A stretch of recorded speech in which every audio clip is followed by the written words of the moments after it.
yesterday's blues, yeah. Turn the TV off, cause bad news, man. Welcome to The Sports Show.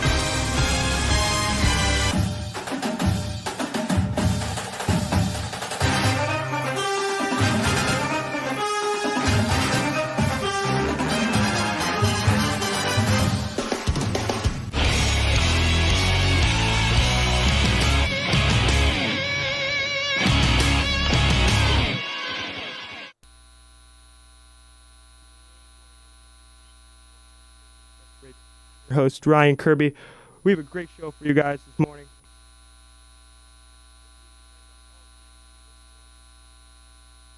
As well as the Cleveland Indians. As they will be taking out the 2:37 p.m. We also have a special guest this morning. Curtis Danberg is here with us. He is he's a good friend of mine and the senior director of communications for the Cleveland Indians. Now, Curtis, I'm guessing everybody wants to know exactly what do you do. So this is my 23rd season with the Cleveland Indians, and all those years have been in the public relations communications department. And at this point in my career, I oversee the entire communications group. So that includes the baseball information. We're the ones that are working with the players and the media. Baseball-wise, then the corporate communications department, promoting the team off the field. That includes digital media, social media, running Indians.com, all of our social media accounts, broadcasting. So we oversee the Indians radio network, as well as work with Sportstime Ohio on the TV side. We have a baseball historian in our department, as well as our photography camera operators. So there's never a dull moment. We love every minute of it, and I'm very lucky and blessed to be in my role. Now, what's your favorite moment since you started working with the Indians? Whew, that's a tough one. We were talking before, you know, Rajai Davis's homer in the World Series, Sandy Almar's homer. He had two in 97 that are up there in probably my top five. He was the All-Star Game MVP, as well as he had a homer off of Mariano Rivera that propelled us all the way to the World Series that year. I have to, sentimental-wise, talk about meeting my wife and proposing at the ballpark with her up there as well. Okay. Now, I want to get your prediction. You know, we're going to start talking Indians, but I want to get your prediction for this year. I know you're probably going to say, you know, champs, but I know there's probably going to be a couple hiccups here and there. I mean... Yeah, we're hoping for that drama that lasts all, month long of October. Game 7 would be Halloween, so we're hoping to. Hopefully, we don't even need to get to Halloween. But right. Baseball is a weird game. So in 16, we probably shouldn't have gotten as far as we did with all the adversity and the injuries we had last year. We should have. We had a team over 100 wins, but at the end of the day, we didn't get there. And this year, we're hopeful. Everybody seems to be coming together at the right time, healthy, ready to go. Now, when you look at the pitching rotation, do you see, I mean, they're going to have Kluber start game 1. Is there a point that they may have Kluber start, back-to-back, not back-to-back games, but maybe game 1 and then maybe even game 4? Like, do you see something like that happening? Yeah, that's the beauty of the baseball postseason. You don't know how things are going to shape up, and it's a poker match throughout the whole month, and you have to see, how the series is going and what do we need to do. What pitchers did you have to use over the course of the game. So Kluber's game 1. Carlos Carrasco, who has been dominant on the road this year, starts game 2 in Houston. Right. Tito announced yesterday we're going to start Mike Clevenger. And I think the ace in the hole that's going to be pretty interesting is how we use Trevor Bauer throughout the postseason. Right. And even Shane Bieber even. I mean, look at how he's been playing, overall. He's been looking like Corey Kluber, from, when Kluber first started pitching. Very similar. And now, when you look at the hitting lineup, you look at the addition of Josh Donaldson. Will that have an effect on how much playing time Kipnis gets? Either at second base or in center field. I think Kipnis is going to be. He's our starting center fielder now. So Donaldson's cemented at third. We moved Hosey over to second, and I think that's the lineup we're going with. And they both seem to settle in their roles. And Josh if you look at Edwin Encarnacion's numbers since Josh has come in, as far as protection for him, he's batting like 360 with a couple bombs and drove in a bunch of runs again, and over 100 RBIs again for Edwin this year. So it really adds a whole nother dynamic and a right-handed bat to our lineup that we needed. Right. And then you also look at, Greg Allen, how well he's been playing, as well as Rajay Davis. Do you see Kipnis coming out, every so often? That'll be interesting to see. And I think what the other interesting item is who's going to make the playoff roster. So you can only keep 25 guys. Will we keep Rajay and Greg, or just one of the two? Right. But one of the two will definitely be on the roster. And I can see Tito maybe late in the game if Jason is already batted and won't turn in the lineup for another couple innings. They might make a defensive replacement. All right. And you also look at, this is the first year with Yonder Alonso, and Melky Cabrera, and then also, with Michael Brantley being back. Do you see a difference in maybe us possibly even sweeping Houston, given that we have Brantley and Melky and Yonder? Yeah, I mean, I think it's our mantra is one game at a time. So you certainly don't start a series. You hope to sweep, but it's one game at a time. And in 16, who would have thought we'd roll over Boston in 3 games? So again, if we can, we've had success against Verlander. So if we can get a game, if we get 2 games and come home, then maybe we do have a chance. But we don't want to look too far ahead. Right. We want to get two up in the air, but and then you look at tonight's game with the Yankees and Athletics. Who would you rather face as the with the Indians? Who would you rather face? Would you rather face the A's or the Red Sox if that is the matchup? That's a tough one. I think for me, it's where would I rather travel to, and I really don't want to go all the way to Oakland. That ballpark and that stadium is just brutal. It's the armpit of professional sports. But I tell you what, the A's scare me a little bit more than the Yankees, to be honest, because their bullpen is dominant. When they were here middle of the season, that's when they kind of took off, and we couldn't touch their bullpen. So they do scare me. Obviously, the vaunted Yankees lineup is scary too. But we have it wouldn't be bad to beat the Yankees and kind of get back for what happened last year. Right. Now, when you're talking about the Oakland A's, their ballpark, I'm guessing it's probably just like the old Municipal Stadium. It's a football and baseball combination. With that, if the Indians end up having to face the A's, do you see that being a change as far as scenery for the Indians, having to go to Oakland and having to play in a bigger, I'd call it a bigger ballpark, but like a bigger stadium? It's definitely a different dynamic because they have all that foul territory. It helps the pitchers out a lot. And depending on the time of game, too, the ball doesn't travel as much at night, and it gets really cold. So that's a whole different variable when you have to go out to the West Coast, and you're dealing with the time difference. Oh, yeah, definitely. Which is a big thing. We'll be only in Central Time Zone against Houston, not too bad. But when you go to the West Coast, it takes a little while to adjust. Right. And then also like going to Boston, their ballpark, you've got the short right field wall that's, a hitter's friend, but then you look at their left field wall, and it's they call it the Green Monster for a reason. But do you see if the Indians had to face the Red Sox as well, do you see another possible sweep like what happened in 2016? Yeah, same thing. You can never predict one, and you certainly as a fan, we all work in the organization, we hope for that, but it's tough. I mean, that team is built for Fenway Park. If we were to sweep the Red Sox, and again, that'd be a 7-game series. They do have a little deficiency in the bullpen, so maybe we can take advantage of that. But they're rolling, and a guy like JD Martinez in Fenway Park, we've seen, he's probably going to go on and win the MVP. Right, and then you also looking at possibly an Indians and Yankees series, in the championship series. Do you see, the Indians getting back at the Yankees for what happened, last year? Being, down. What was it? What was the series at? Was it 5 games? So we had a 2-game lead, and then we didn't make it. Right. We had a chance 3 games to win, and we didn't make it. So, do you see us, getting, given that we know their pitching staff pretty well, with Severino and Chapman and Tanaka, do you see us getting, having a better opportunity to beat them? We owe them, right? Or they owe us, I should say. And it's amazing how. We talked about before how critical, baseball is a game of inches. And Francisco Lindor hits that homer in Yankee Stadium, and Judge doesn't catch that, and it's a homer. Yeah. It's a whole different series, and we probably advance and move on. So you need some breaks along the way, and but they definitely owe us from last year. Right. And then you also think about, we've got a somewhat of a different team, adding Donaldson and adding, Yonder. That power, in the middle of the lineup, do you think that really, that does really help, but you know, looking at, you know, how they're going to put Encarnacion. Will they have him at DH? Will they have Yonder, you know, doing it DH or first base or wherever they have him? Do you see that being a factor in the series? Yeah, and I think, I mean, the way we've been playing, especially, you know, down the stretch, you know, Yonder's been at first and Edwin in that DH role, and he's been comfortable, like I said, too.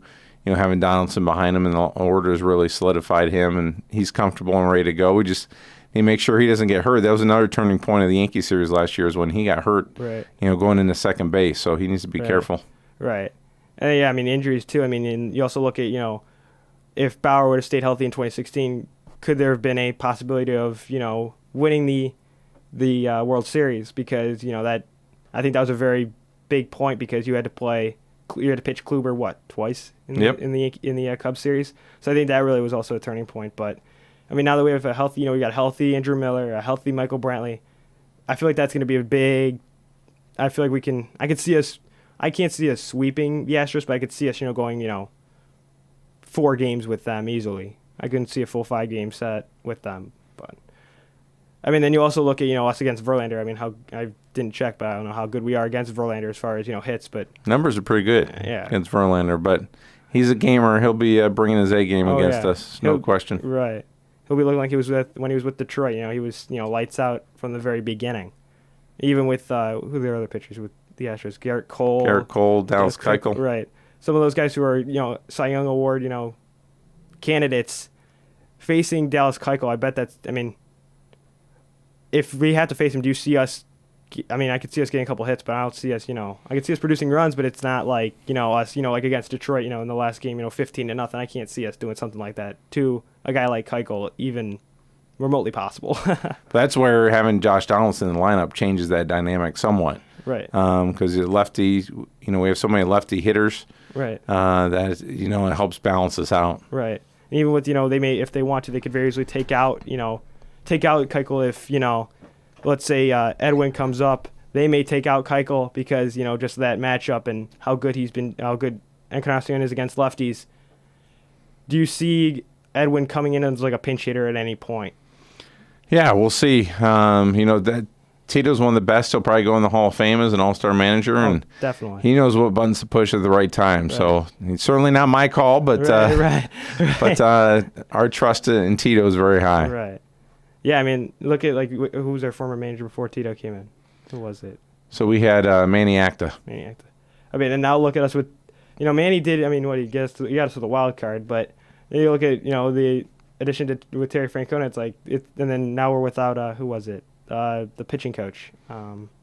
Mickey Callaway. Went to the Mets. I would say you look at, you know, our pitching staff, even when we're without, you know, one of the best pitching coaches in baseball. Yeah, Carl's done a good job. I mean, how about this, Ryan? 6 years Tito's been our manager. We have the most wins in the American League.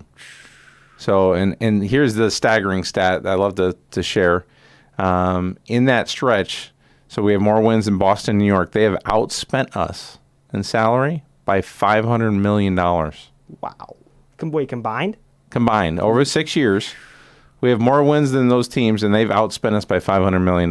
Wow, that's staggering. That's unbelievable. Wow. Well, I mean, and you think, you know, with the Yankees getting Stanton and getting some new guys there, but I mean, it all adds up. Yeah, it all adds up because you got to keep that salary cap. Where if you want to sign a big guy, right, you have to have that. Now, I'm guessing you're probably gonna have to do other media talks today. So, what else? Do you do any other media talks? You know, in the mornings, you know. Do you go to, like, let's say 92.3 or any of those stations? Do you do those talks as well? Yeah, so before every homestand, we usually get out and we call them our media runs to promote the upcoming homestand. And, you know, go over to iHeartMedia and CBS Radio, and we divide up interviews on all the TV stations and things like that. So they give us a great opportunity to go on the air and kind of talk about it. It's, you know, our job is to promote the team, and, you know, it doesn't cost us anything. That if we were to purchase that advertising, it'd be, you know, thousands of dollars. But so we're very grateful for the media allowing us that opportunity. Always bring Slider and always feed him with hot dogs, so that always puts smiles on everybody's faces. Yeah, definitely puts smiles on kids' faces when they see him. But so we'll be gearing up on Monday. Obviously, with our first home game, we'll have all the media at Progressive Field beginning at 4 in the morning, and be doing a bunch of different interviews throughout the day leading up. Geez, 4 in the morning. That's got to be rough.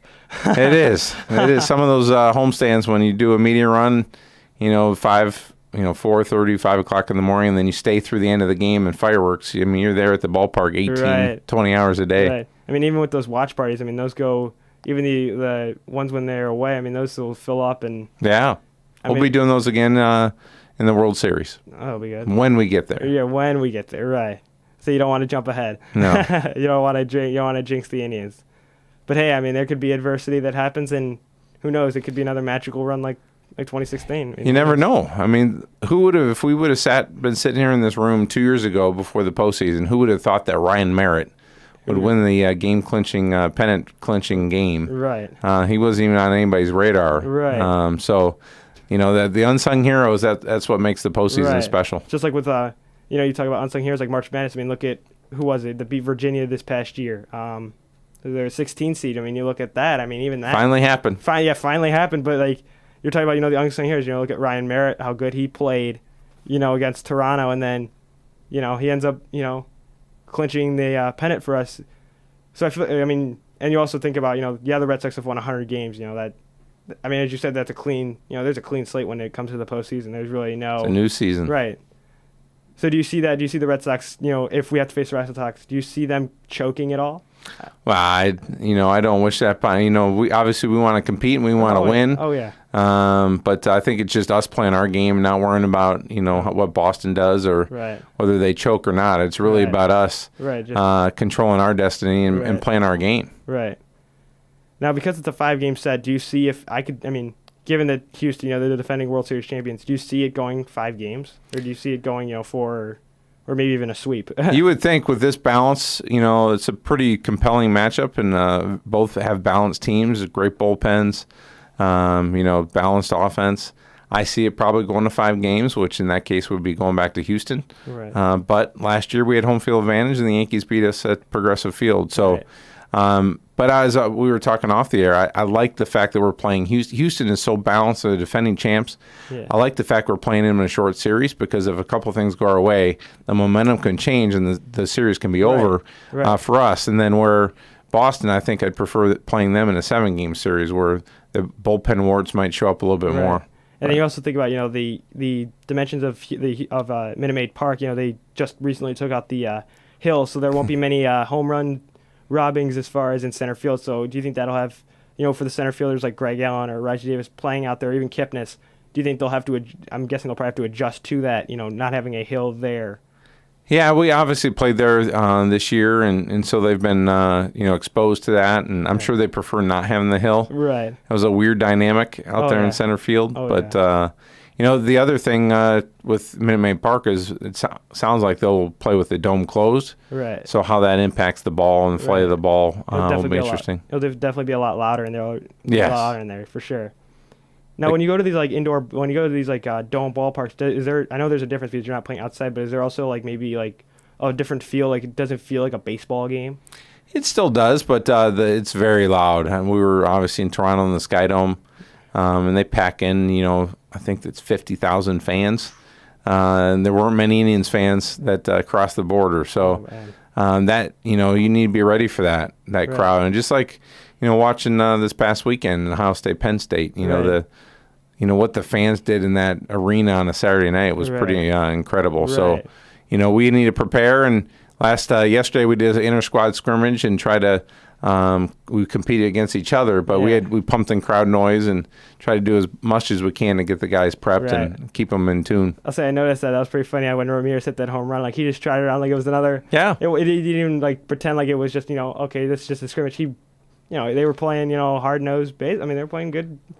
They were in full uni. I mean, it was a full game. We did introductions. We did the lineup. We had some of our in between inning stuff. We had all our front office staff as fans, and we had pizza and had a little fun with it until it rained, and then that shut it down. Right. And now, did they have the fireworks going off for home runs? We did not have fireworks. So you weren't able that was the only thing we kept that out. So you weren't able to get people, on the top of the parking lot. Right. Because I was saying, before I knew that they were shooting them off there, I actually thought that they were actually in the bushes. To be honest with you, because when I would sit behind the plate, I remember. I thought, okay, I thought they were just shooting them off the, behind the bushes, and then I went to a game with my dad, and we were sitting in right field, and I looked to my right, and I'm like, wait a minute, they shoot him off the top of the parking lot. Oh, like I didn't even. You think weren't a about- big fan when you were younger. Well, no, I didn't know. I didn't. Yeah, I but didn't know. as soon as you knew, then the light bulb went on. You were all good. Right.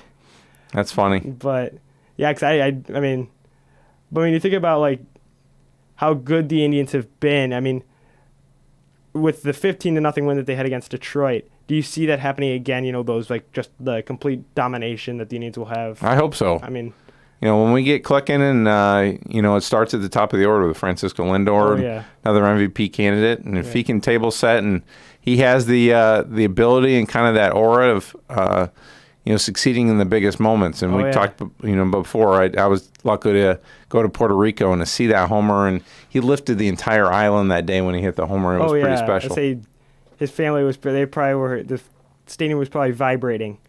Yeah, it was rocking.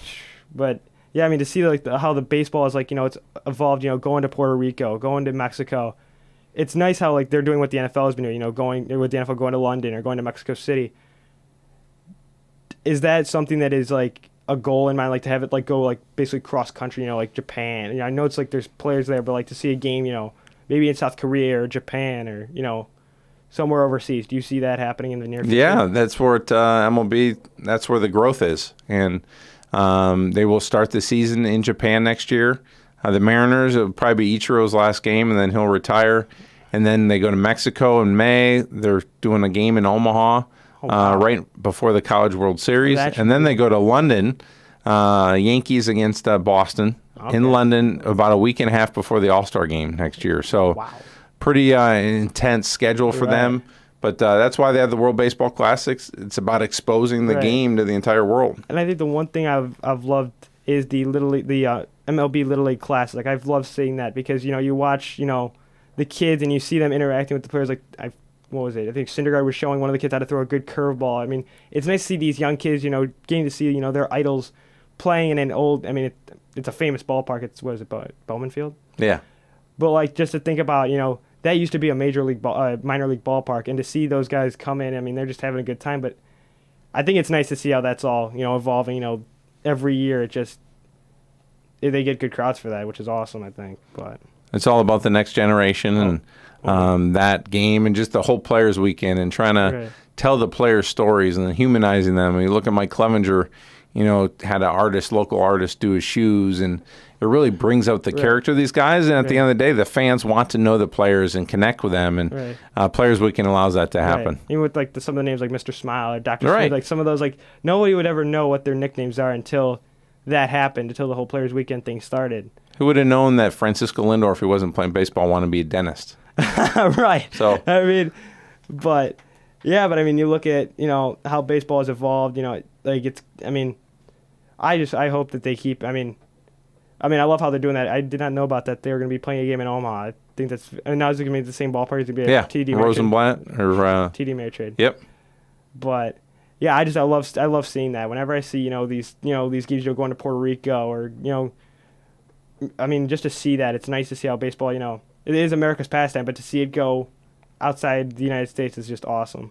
And to see like Yasiel Puig. I mean, I don't know if you saw his interview with he had 3 Budweisers in his hand. He's like just talking. He's just talking in Spanish or trying to talk in English. We're going to the World Series. I'm like, dude, you need to stop.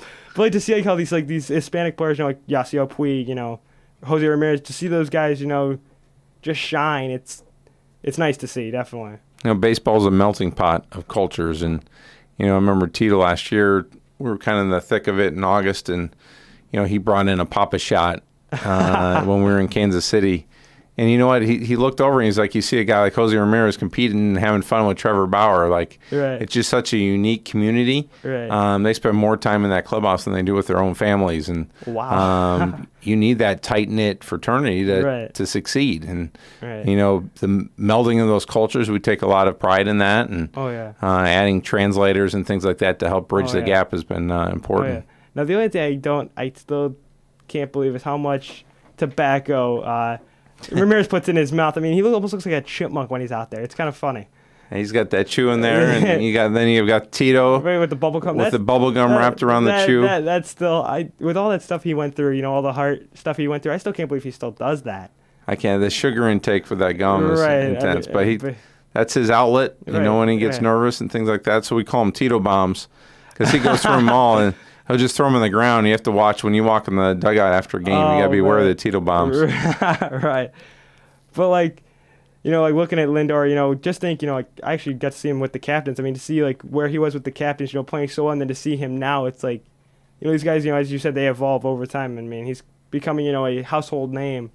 In my opinion, he deserves a banner on that Sherwin-Williams building more than Baker Mayfield. I know they were hopeful. You know, he's tied with New Balance and just like Nike, but you know, the Cavs are going to have a cool mosaic on there, and. Right.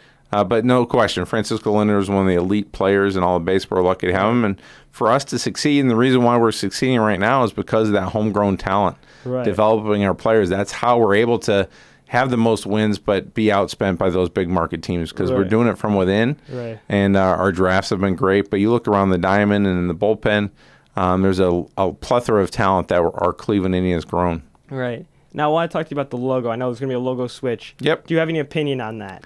Do you like the logo switch or do you not like it? I mean, it's one of those things from a PR standpoint. You know, we've been dealing with day in and day out since I've, you know, been with the Indians, and I think they came to a agreement that I think works for both sides. You can never appease either side, but to maintain the logo locally, there's such a passion about it. There's that connection to our brand with Chief Wahoo. Right. And I mean, growing up in Menor and driving in, the first thing I remember is on the top of the stadium is that Chief Wahoo. So, but at the same time, things have changed, and we have to be respectful for the people that don't believe in that, believe that it, you know, is, you know, offensive, and I think it's a delicate balance. I mean, who would have thought we're in the ALCS in 16, and the day of our Game 3 of the ALCS, I'm sitting in a courtroom not deciding, but waiting to find out what the decision is going to be, whether we can wear the uniforms with the Wahoo on it or not that night. And that distraction, you know, we can't have that. And I think it was the right time, and I think we did it in a very diplomatic way, and we'll move on. But like I said, it'll still be able for fans locally to still purchase it. It just won't be on the uniforms. Right. And then also, like, you know, you look at some of the pro teams that have, you know, like the Washington Redskins even. I'm surprised that they didn't go after them first before they went after the Indians, because, you know, you look at their name and even their logo as well. There's that nature of that name, and even like Florida State with the Seminoles and their mascot. I feel like that's, if I was, you know, not that I am, but if I was someone who was offended by that, I'd be offended by that, because the guy rides on a horse and he puts the spear. I feel like that's more offensive. Chief Osceola. I feel like that's more offensive than Chief Wahoo, because Wahoo's been with the Indians since the team first was in Cleveland. I mean, that's what I don't get. Is it? Well, we had to departmentalize it, and we can't worry about what the Redskins are doing, the Florida State Seminoles. Right. We just know how it's affected our brand and how it's impacted our organization. Right. We had to make the decision because of that. Right. Now, do you think? I mean, the new logo. I love it, but it's like, will people still like? Will here and there? Will they do like a what do I want to call it? Like a like maybe like will they put that in Heritage Park, like the logo, you know, on like a plaque? You know, like will they do something like that just to honor that logo because it was with the Indians for so long? It's a good question. I don't know, you know, if we'll be able to do that or not, but it's certainly going to be a part. It's going to be in the team shop. It's going to be historically in the pictures, you know, Rajai Davis homer, and we can't take that off, honestly, you know, memorable moments. So it's a part of our history going back to the late 40s, you know, in different modifications and things like that. So, but we'll certainly find ways to honor it. Right. And then looking to the All-Star game next year, is there going to be a different setup as far as the ballpark is concerned? Will there be different, like, you know, like where at the STO, you know, where Fox is, will they move that, you know, over to, let's say, Gateway? Like, will there be a different look when you come down to Progressive Field for that? As of right now, I don't see dramatic changes. We've just begun the planning process for next year for the All-Star game. So I think it's going to be more similar to kind of how it's set up in the postseason. We'll add seats in specific sections. But we'll see. I mean, as the planning process goes, they might want to do something fun and create some sort of party, you know, activation out there on the home run porch or something like that. So we'll have to see. And then, like, watching this year's All-Star game, they actually, for the softball game, they actually had to put in an extra fence. I'm guessing you guys they're already talking about putting that in. Have you gotten any word from any local stars like Stipe? Will he play in the celebrity game? Again, that's another thing. We're putting our list together, and you know, MLB. This is MLB's events. They'll be making the call, but that's definitely a name that's popped up, and we're pulling everybody that you know could have a lot of fun. The Miz is the defending softball champion, MVP Okay. from last year in D.C., so I'm sure we'll try to Now- bring him back too. I've heard he has ties to Cleveland. What part of Cleveland he has ties to? Yeah, he went to Normandy High School, so like in the Parma area, Okay. and was a successful baseball player there. And he called it before. I was in the meeting before when they were meeting with all the celebrities, and he said, "Hey, I'm a 4-time winner from Normandy High School, and I'm going to win the MVP." And he Right. did. He went out and did it. Right. And then you look at him now, his career's, just took off, all the stuff he's done with, WWE and Yeah. with breast cancer awareness, he's doing a ton of stuff with that. Yep. Do you see Stipe, I already asked this question, but like Stipe, do you hope he comes in and does, wants to participate? Yeah, I'd like to see him mash because I've seen him during BP. He's come out and he's become really good friends with Jan Gomes and comes out and takes BP about once a year. And he's put a couple balls into the left field bleachers. Oh, wow. So that's like our mini green monster. Holy Yeah. wow, that's impressive. Yeah, he played baseball. I think he played at CSU Okay. for a little bit before the program had dissolved. Right, and then actually I know he actually went to school with my math teacher's brother over at East Lake North High School. Okay. So that was when I heard that, I'm like, okay, this guy's really he's like Mitch Trubisky. He's a local. Yes. He's a local boy, but I mean, and even bring up the name Mitch Trubisky. I mean, look at what he's doing with Chicago. I mean, he's this is his second year, but I mean, he threw 6 touchdowns against who was it? Oh man. People were giving him a hard time. Right. With the start of the season, he said, "Hey, it's coming. I'm going to have a breakout game." And then goes on and throws 5 touchdowns in the first half. So Right. it's fun watching him. I'm a Menor High grad, so Okay. I keep my eyes and tabs on anything Menor football, and Oh, yeah. it's fun to see a hometown product Right. producing.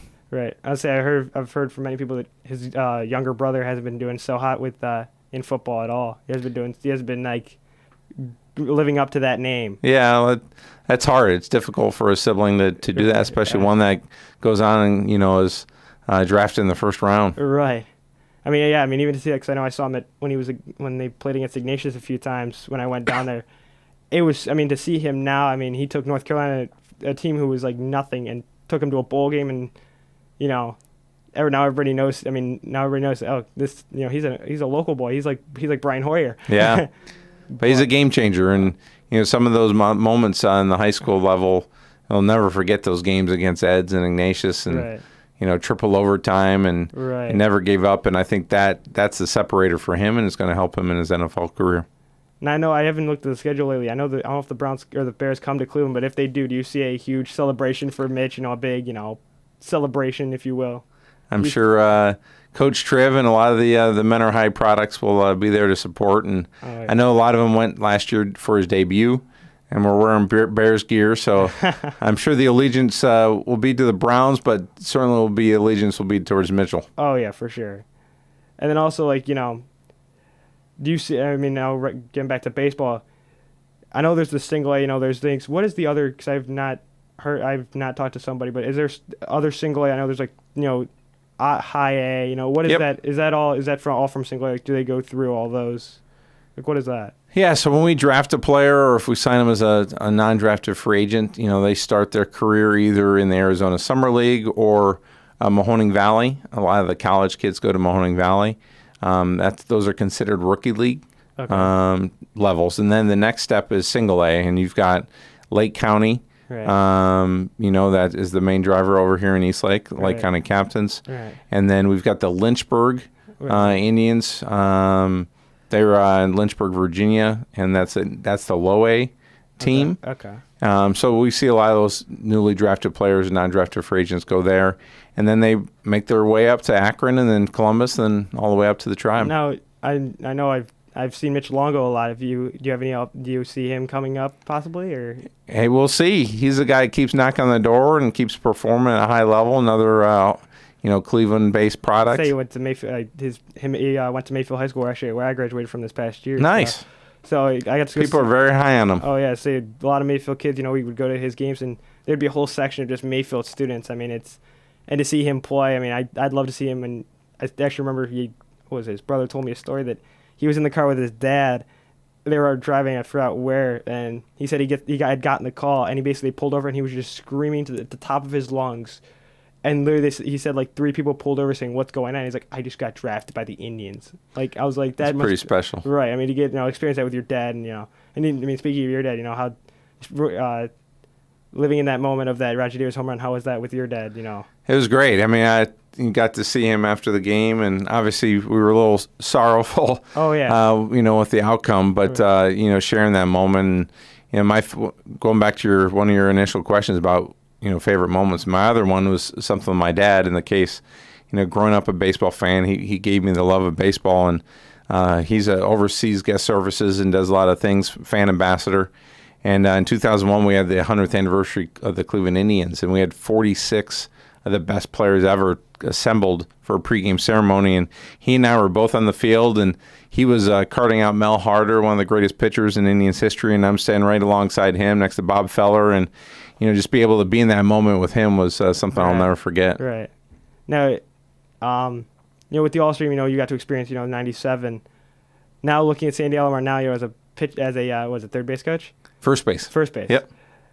It's kind of cool how these like former players. Do you see Lindor, any of those guys? Once I know it's long down the road, but do you see them down the road? Sticking with the organization and doing something extra with them. Yeah, who knows? I mean, I don't want to think about the end of his career for many years, but he's a guy. I mean, he's so effervescent. He's got that charisma. He can do whatever he wants. I can see him as a broadcaster on a national level. Maybe he goes into dentistry. You never know. Right. But guys, some like to stay in the game. Some people, they've made so much money they don't necessarily need to do that or want to travel as a coach and things like that. So we'll see where it takes him. I say you look at Josh Cribbs, as a special teams guy with the Browns. I mean, he was.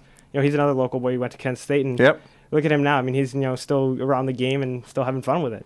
But I give him credit. He's starting from scratch. I mean, he was a coaching intern during camp, and he's hanging on, and it's good to see him succeed. Right.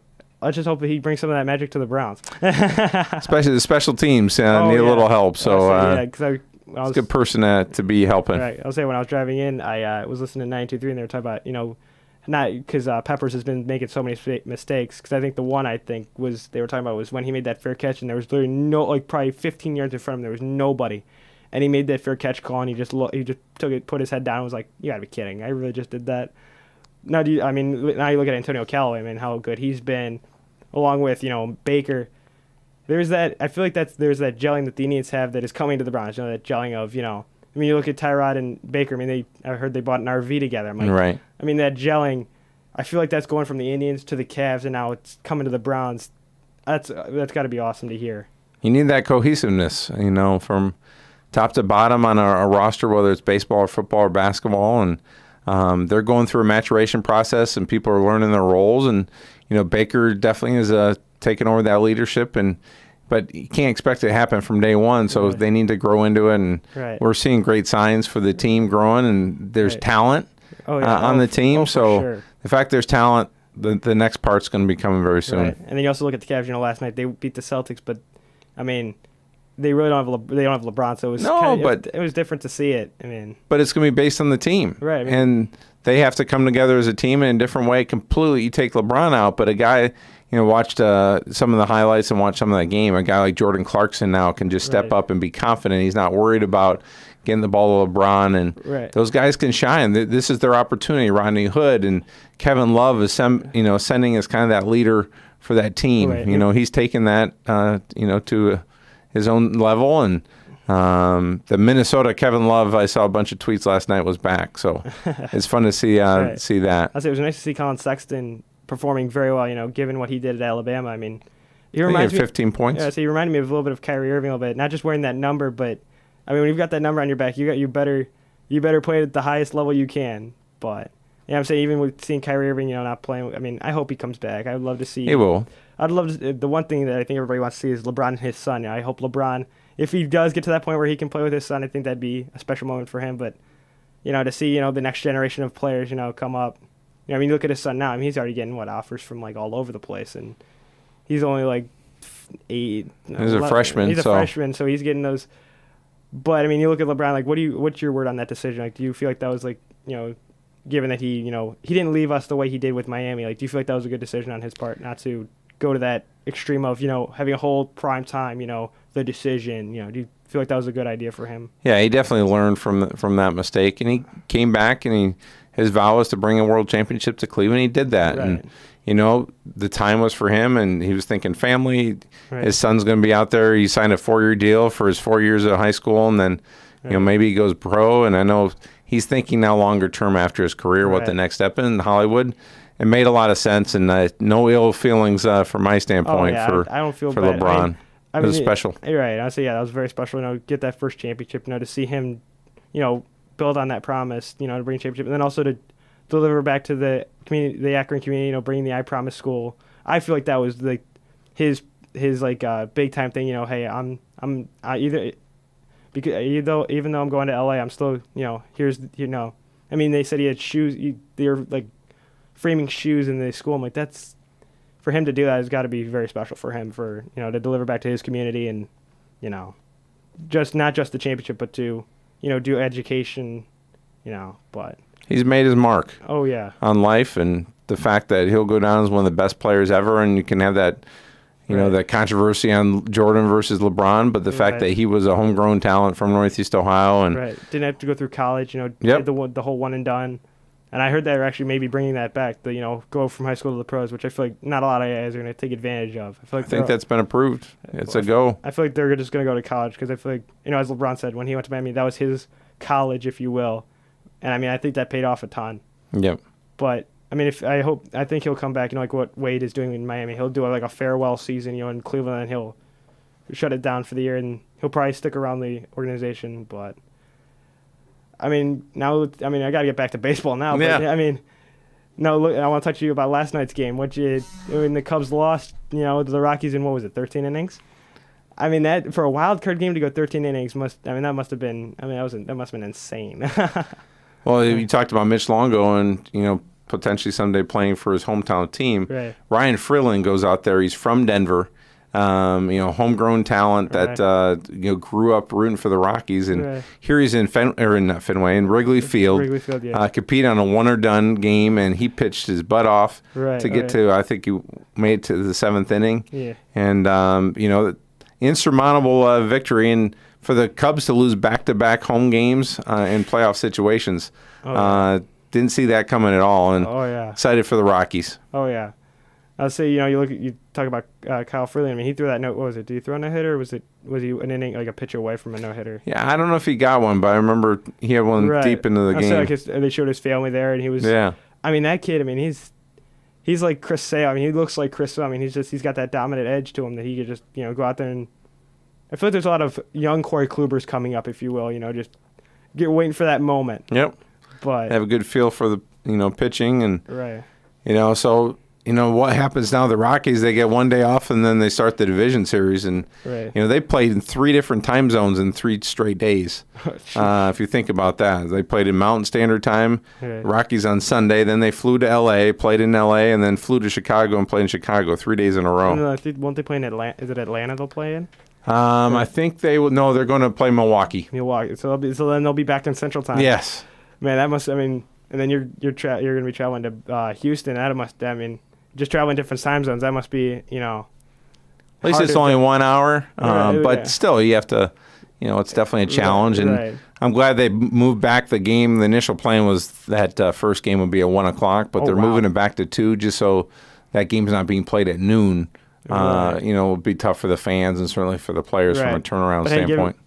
given what Channel 3 put out on their Instagram, a note to everybody. Hey, I'm not going to be at work. I mean, you got to think about Especially Friday afternoon. Oh, Friday afternoon. Yeah, definitely. I would say you got Friday Night Football. There'll be a lot of people sneaking out early. Oh yeah, but given it, I mean, it's not a home game, but still, I mean, people will be in front of their computers or in front of the TV. I know I will be.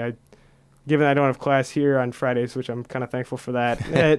I'll be able to enjoy the game and just see what happens. I mean, I hope we come out with a win, and I hope Kluber does. I mean, I know people don't call him Klubot anymore, but that's always gonna be his nickname to me. Is he's just been so good. I just hope he can. I mean, I know he's up for the Cy Young Award. I hope he wins that again. That would be great to see again.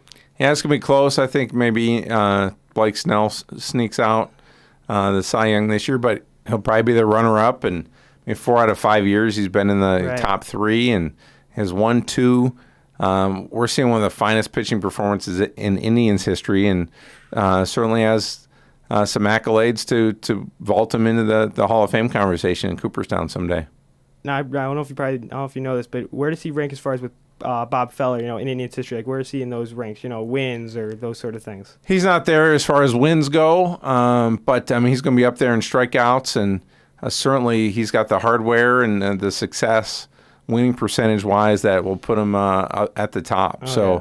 They always talk about the Big Four. I always heard about the Big Four back in the late 40s, and you had Bob Feller and Early Wynn and Garcia and Bob Lemon.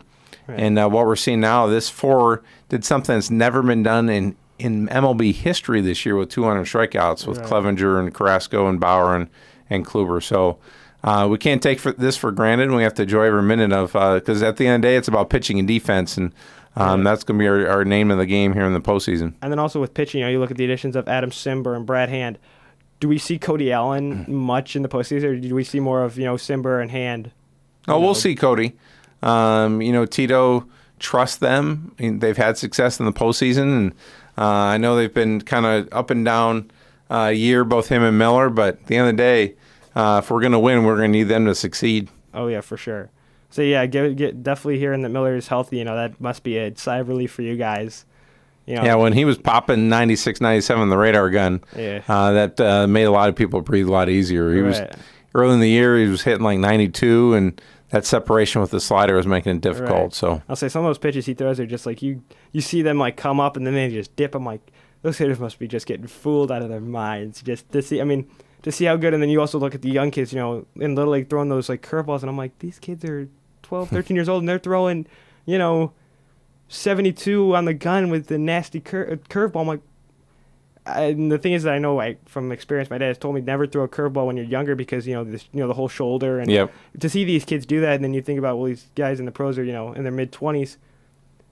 Do you think that some of these guys with their shoulder, the elbow and whatever? Do you feel like that has an effect on playing Little League, throwing a curveball at a young age with I don't know if Miller played in Little League, but to see some of the young guys playing in Little League and then coming in and then having an elbow or shoulder problem? Do you see that as an effect? I think if you ask most of the guys that are in the major leagues, they're all guys that just threw changeups and fastballs. They weren't the ones that are throwing curveballs at age 12 and things like that. They developed that late in their maybe high school career and even in a college. But those guys, they had such great talent in fastballs that they didn't need a curveball, to wipe somebody out. And you even look at I don't know if you know if he's still playing. R.A. Dickey. You look at him, how good his knuckleball was. Yeah. I mean, he was one of the best knuckleballers I think I've ever seen. But he was a marginal pitcher, and he taught himself how to throw a knuckleball, and it definitely was a game changer for him. Same with Tim Wakefield. Oh yeah, but you're talking. All this history. It's crazy to see how far the Indians have come. From you said the late 40s. With Bob Feller and all them. And then you see now. Tommy just got inducted into Cooperstown and then into Heritage Park. It's so nice to see, Tim. I guess see Tommy play a few times. I feel like he still looks like he can play a little bit. Is he going to stay? I'm guessing he's probably going to stay around the coaching staff. Do you think he'll be doing any of that? We'll see. Currently he's a special assistant with the White Sox. He lives in Chicago with his family, and that's his focus right now is supporting his kids. And we'll see what takes him down the line. I've heard his name pop up as manager. Potential down the line. So I think whatever Jimmy wants to do, he'll succeed. He's enjoying right now, like I said, being with his family, doing MLB Network, and helping out the White Sox. I'll say it was nice to see when I got to watch his speech on MLB Network when he was inducted into Cooperstown. Just to hear him, he would first to hear his daughter sing the national anthem. I think that was the coolest thing. It was very cool. And then to see her very sing, talented. And didn't she sing at the Indians game one? I think when he was inducted into Heritage, right? Correct. That was very cool to see. I know it brought tears to his eyes. You could tell, but to hear all the stuff he went through, with family, from a young age till now. You look at what he did with the Indians. He was hit. I feel like Travis Hafner was trying to mimic Tommy a little bit when he was playing. That was a tough person. He had to fill Tommy's shoes. Oh yeah. He did it, admirably. He had a great career with us as well, but it certainly wasn't easy to replace Jimmy. Oh yeah, it wasn't. Yeah.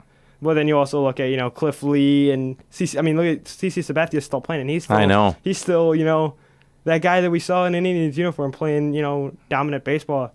I don't even know where Cliff Lee is now, but I know he was a very good even Grady Size. When you look at all this history, it's like I'm guessing probably Lindor was looking up to those guys, Yep. coming up. But it's nice to see how these guys, are still involved in baseball. You said Tommy is involved with MLB Network. It's nice to see that. They're not, just leaving the game forever. They're still sticking around it. Can you believe he was still pitching? You talk about CeCe, he was a rookie in 01, but Bartolo Colon, Oh, yeah. we never could have imagined him having the Oh, career yeah. and Oh, the, my the God. longevity that he's I had. want to say that one home run. I still watch that highlight on YouTube to this day. I'm like, this guy's. That's pretty special. I mean, I could see why they call him Big Sexy. They call him Big Sexy for a reason. He's got a. And how he's like in his mid 40s. Yeah. But hey, you think about going to football. You look at Tom Brady. He's in in his mid 40s and he's still playing. But that's a completely different sport. There's still all that contact. But I feel like baseball guys will go into their mid 50s and then they'll call it quits. But do you see that for any guys? I don't know if there's any guys down the lineup that are up there. Well, age-wise. we're going to see the ending of a lot of long-time players probably retiring. Joe Mauer, Adrian Beltre, a few others that we've seen had success. Victor Martinez. Oh yeah. All kind of call it quits after this year. Right. Now you speak of Victor, to see how he's played. That's got to be something to see, where he was with the Indians and then with the Red Sox, and now where is he?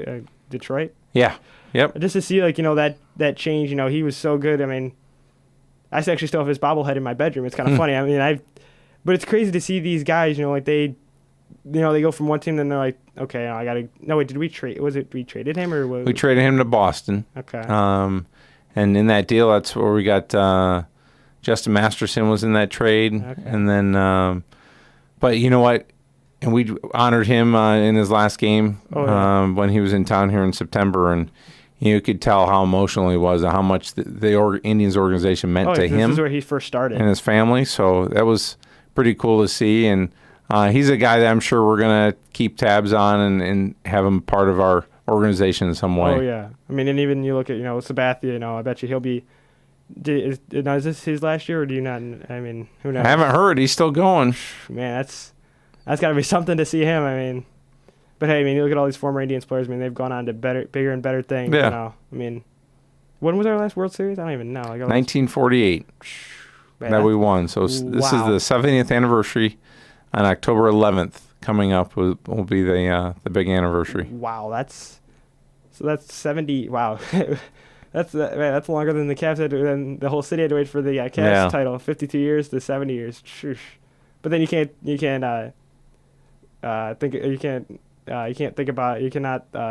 stop thinking about the Cubs. Chicago waiting 108 years Right. for their title. Us it's just 70 years, but it feels like forever. But then you look at the Cubs and you're like, 108 years. That must be that must feel like centuries to them. So we have that 70-year drought, and then you have the Brewers who have never won it, in the hunt too. So Right. that could make it interesting if a matchup. Right. And then you also look at, going with Cleveland sports, you look at the Browns, it's been what? How many? I don't even know how Well, many. they've never won a Super Bowl. Right, they've won an NFL championship. Yeah. I wouldn't count that. So they've basically never won a championship, I'd call it. But yeah, hopefully the Indians do something. I hope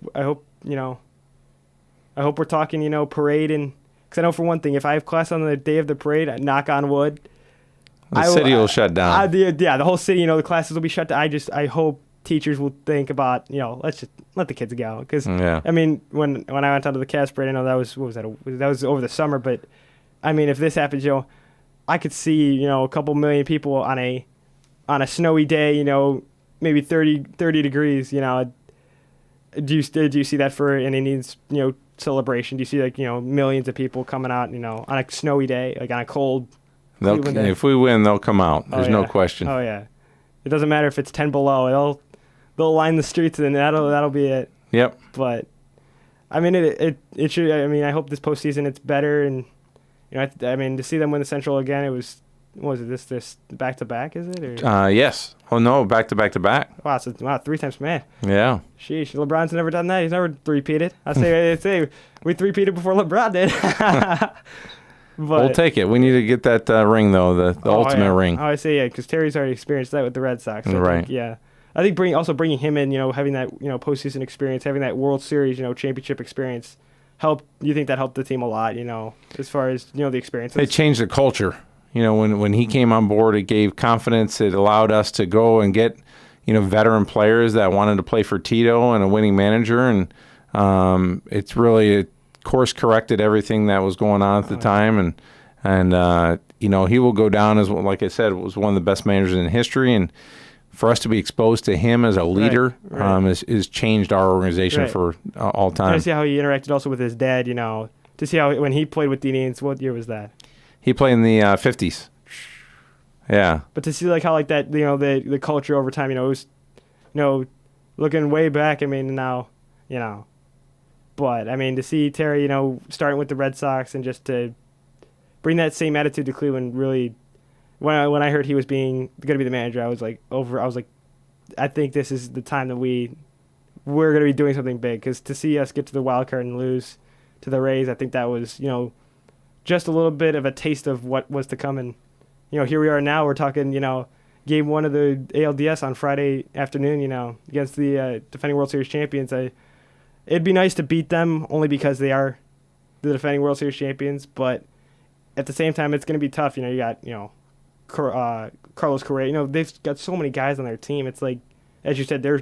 I mean, both the Indians and the Astros are loaded with all-stars, and I think this will be one of the better series to watch. I think this will be I hope this is the most watched series overall, because I feel like no offense to the National League, I feel like they've got a couple great series coming their way, but I feel like the American League, it's you've got so many good teams. You had the tiebreakers in the NL, but that was that was still very special to see. 2 games, 2 tiebreaker games for the first time. But I'm just happy the Indians didn't have to go through that an extra game, because I feel like that would have gotten everybody like, oh no, you're gonna be tired. But I mean, who knows? I mean, only time will tell what happens, and it's 0-0. Yeah, 0-0. Right, yeah. Everybody starts anew, and it's a whole new season. Again, you need some luck along the way, but our guys were poised to have some success throughout the whole month of October. Right. I think the coolest thing was to see the new T-shirts. The Defend the Tribe Town. I feel like I like that. Now, are they going to stay with the same slogan as Rally Together? That will be the same slogan. Correct. So you guys aren't going with the Cavs, different slogan every year. we stick with that brand, and we've had success with that, and so we're sticking with that. And we also want to remind people to rock your red. When for our home games, whether you're coming to the game or going out to watch it somewhere, we want to focus on the red color. Maybe that what was that called? That possum. Or maybe the rally. Maybe we can get rally possum. Rally possum. Yeah, I was like, that still blew my mind how that guy caught that. Just simple looking up on YouTube how to catch a possum, and okay, you're gonna find the tail. I mean, that was. But do you see? I mean, I could see that with the Indians, with the rally possum. But I mean, with the Browns, you're going with the victory possum. But do you see something like that happening with the Indians? Doing a rally. You never know. We've had rally squirrels. You never know what can pop up. Right. I mean, you never know what can pop up at the ballpark. It could be a cat for all we know, or something. But just not a black one. Right. We don't want that bad luck. Right. I was saying then also going, I know I saw this, when was it? It was the game against the Tigers. Bauer had his what's it called, the GoPro on, then you see Carrasco with the big Gatorade. That was funny. I couldn't believe that. I'm like, wow. I mean, he had the big Gatorade cooler on his head. I'm like, geez, oh man. I was worried I didn't want him to hurt his neck. Oh yeah. Trying to hold that up. But there was probably nothing in it, so it wasn't like it was, but that was still funny. I mean, to see those guys, I just love seeing those guys celebrate, just have a good time. I mean, but hey, you got to get ready. It's a long season. Yeah, I mean, 162 games and, 16 extra games.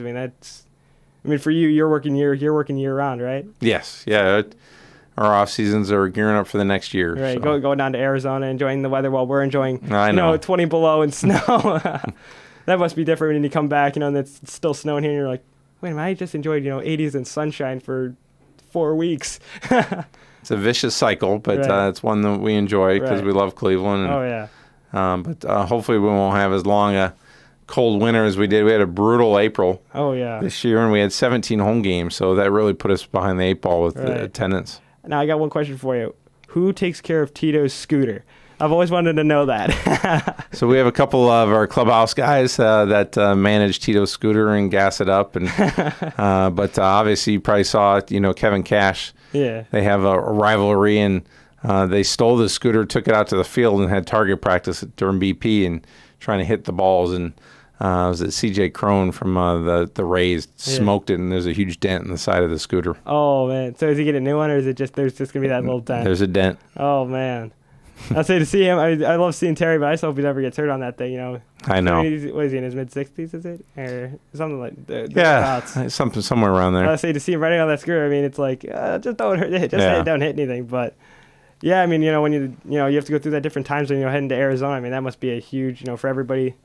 Just to have that West Coast time zone and then to come back and it's like, wait a minute, I was sleeping at this time and now I'm up. Right.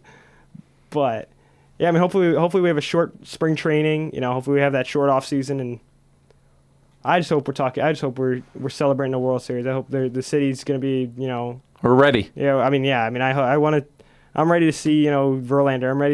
I'm ready to see, those that Cinderella story, if you will, because I feel like the MLB postseason is slowly but surely becoming like March Madness. Just like that. I mean, it hasn't gotten that name yet, but it's becoming that that month of just excitement and everybody's on the edge of their seats. Right, I mean, and look at the one game, playing games 163, right. Both compelling. Then last night going Right. 13 innings. Right. So right. And I know I filled out there's a bracket challenge on MLB.com, but I feel like MLB is looking at doing brackets and doing those sort of things. So I hope it becomes that October Madness, if you will, because that would be nice to see. See that interaction between fans. And then also looking at what you guys do, fan experience. Will there be any things to as far as upcoming season? Is there anything looking at fan experience, if you will? We'll get into that in the off season. At least for now, postseason we'll have the live band and the game on the Gateway Plaza. So fans don't have a ticket, you can still come down and participate and be a part of it downtown. But we'll see what things we have up our sleeve next year, right. Especially with the All-Star game. We'll do some things to support that. Right, and then also I'm guessing you guys will get the patches for the jerseys with the All-Star game. Correct. And then when will the memorabilia as far as the game-worn jerseys with that patch, when will those, I guess people want to know when those things will start, coming up on the shelves? Or Probably won't. I mean, you can go purchase now, right. But the game-used ones won't happen until the end of the year. Okay. Yeah, I was going to say, because those things, I mean, those are going to be like the Baker Mayfield jerseys. Those will be flying off right. the shelves like anything. But it'll be nice to see Cleveland, in that spotlight. And then also with the watch parties, when will those be for every away game, like starting Friday? Yes. Well, we're just going to do watch parties during the World Series. So everybody's on their own for their own watch parties. So you're not like the Cavs, doing a watch party for every series. We just do for the World Series. I'll say that'd be a lot, to get, But hey, you can fill up that. I mean, now for the World Series and the All-Star game, will you guys have that upper level, where the names are? Will those seats be open for the All-Star game? Yeah, I'll be standing room only seats just like we do on normal games when we have sellouts, like opening day and some of the summer games. I'll say I've always asked my dad, why isn't there anybody up there? He's like, well, they don't open those unless there's a big sellout. I'm like, oh, okay. I'll say because then, So I think we're just about to wrap it up. We thank you again, Curtis, for being here. It was a pleasure. I wish you the best of luck with your show, and certainly great to catch up. And definitely. Love talking sports. Oh yeah, for sure. Just like your son. I know your son does his podcast. Yep. Sometimes by himself, so he's like me a little bit. I don't always get that partner. Yeah. But yeah, wish the best luck for you, for the Indians, and definitely for Tyler. I hope all is well with him in the podcast, and all is well with the family for sure. Well, thank you, Ryan. It's always a pleasure, and I'll look forward to listening to you, especially talking hopefully a World Series title for the Tribe this year. Definitely. And now we thank you for listening to the Sports Radio Show here on Lake Effect Radio. We'll see you next time.